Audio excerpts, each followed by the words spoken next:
Hey friends, Kathryn Korostoff here, and I'd like to welcome you to another conversation for Research Rockstars. And in today's conversation, I want to have a quick conversation about data visualization. When we're creating market research reports, we use a lot of data visualizations, and for good reasons. Data visualization, it can be a very powerful way to summarize complex information and to help that information tell a story easily. But anybody who's taken a look at a handful of market research reports will know that sometimes research reports don't always have data visualizations that are effective. And so there are criteria we can use. So in today's conversation, we're going to lay out the 5 criteria that we use here at Research Rockstar when we're teaching data visualization to market research professionals.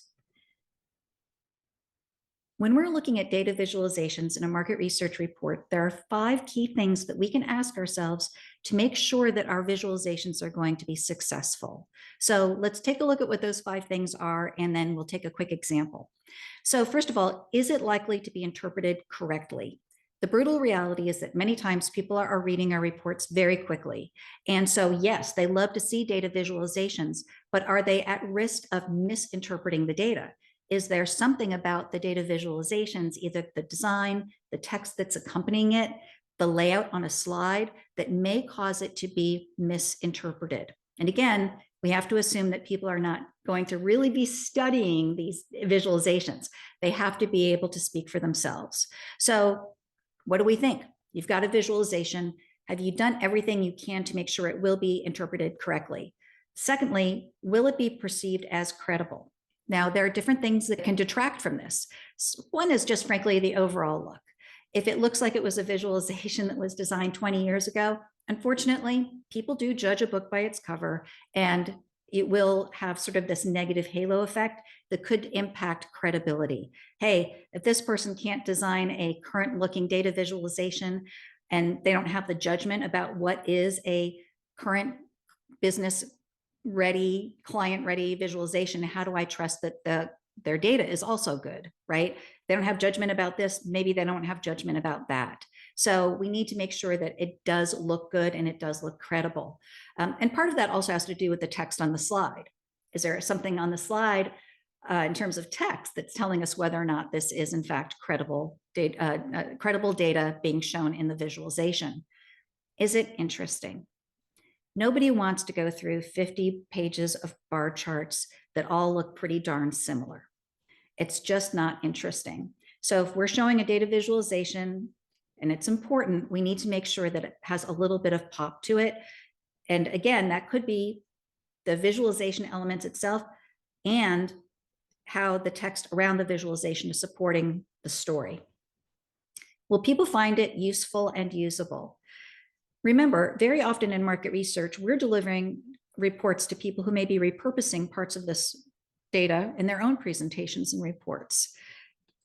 Are we delivering this to them in a format with a look that they're going to be able to feel that they can use? Or are they going to feel like, oh gosh, I'm going to have to redo this because it's not good enough as is? Clearly, we want to avoid that. And frankly, is it engaging? Is it maybe even a little fun? That's the kind of thing that can help your results be memorable to people. And so if we consider these as our 5 criteria, then let's take a look at an example. We're going to ask the 5 questions using this slide as an example. And this is from the Food Insight Organization.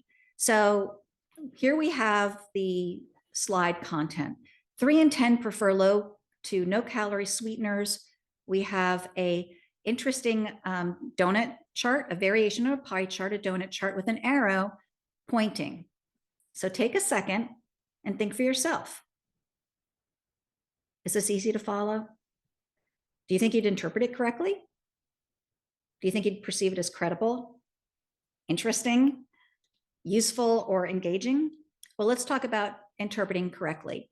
So first of all, a pie chart, or in this case, a donut chart, is generally pretty easy to interpret. So I think that's pretty good. And here they've got this creative use of an arrow. They're really pointing out, like, we are going to blow out this particular percentage to find out what the reasons are. So we can see here that 29% say that they prefer low to no calorie sweeteners. And from that group, we're going to ask why. What are the benefits? So here, I do think it's likely to be interpreted correctly. The one thing that you might get a little bit of pushback on is you might have some people who are going to say that it took them a minute to read the pie chart and to confirm that 29% did in fact match the green arc. But to me, that's really a non-issue. I think that it is pretty obvious, and also the color coding is consistent. So the 29% reference is in green. That part of the donut is in green. The arrow is in green. So I think it's pretty easy to figure out. Is it likely to be perceived as credible? Well, I think so. And the reason why I think so is actually three different reasons. First of all, I do think that they've got a good number of reasons that they're showing here that people might prefer low or no calorie sweeteners.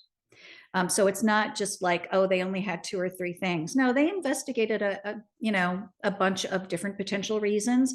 And we do see that there is some variability across those reasons.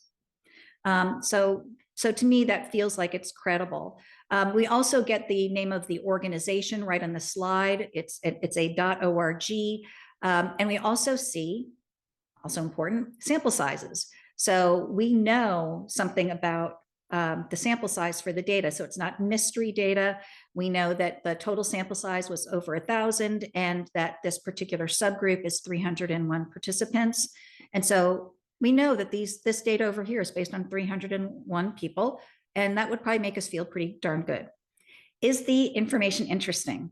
Well, assuming that I'm interested in whether or not people use sweeteners, then yes, I would probably find this very interesting, because it's not just telling me what the behavior is, but what's driving the behavior. And so having both of these on the same slide makes a lot of sense and helps it be interesting. Interesting information is rarely one variable. If only the donut chart were on the slide, it wouldn't be as interesting.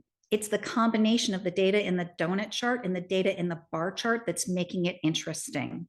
I'm getting the behavior and I'm getting the why.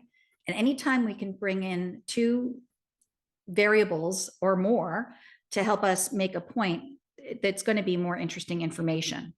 Would the audience find it useful and usable? Well, if my goal is, maybe I'm somebody who's in the beverage industry and I'm trying to understand which of my beverages I should be promoting, or whether or not we should be using other types of sweeteners. Yeah, I think the information about why people choose low or no calorie sweeteners could be very beneficial to me. Or maybe I'm somebody who makes natural beverages, and so I don't use any artificial sweeteners. And I want to convince people that, hey, a little sugar isn't going to hurt me. Then I might want to say, oh, look, it's really all about consuming less sugar. I'm probably not going to be able to influence those people to drink my natural soda that actually has real sugar in it. But maybe I can show some data that shows that actually drinking sodas with sugar can help you lose weight, or can overall help you consume less calories. Sometimes data can be very interesting. So maybe there is a compelling story there. So my ability to find this useful and usable is going to be somewhat dependent on my business case. Now, here's the one that I think is important here. Is it visually engaging? Well, that is somewhat subjective. But I do think that because they have an element here that's a little unusual, that it does get your attention. You don't see this very often in market research reports, the arrow pointing from one arc of the donut chart to the supporting data. And so just by having something that was a little unusual, I think this research team did a good job in terms of keeping it visually engaging. So your mileage may vary, but I think the point here is that we can use these different criteria to make sure that we are delivering visualizations in our research reports that are going to be effective. I hope you found that conversation useful. For Research Rockstar students, you will find this example and many others in your course on visual storytelling in your training portal. Thanks. Have a great day.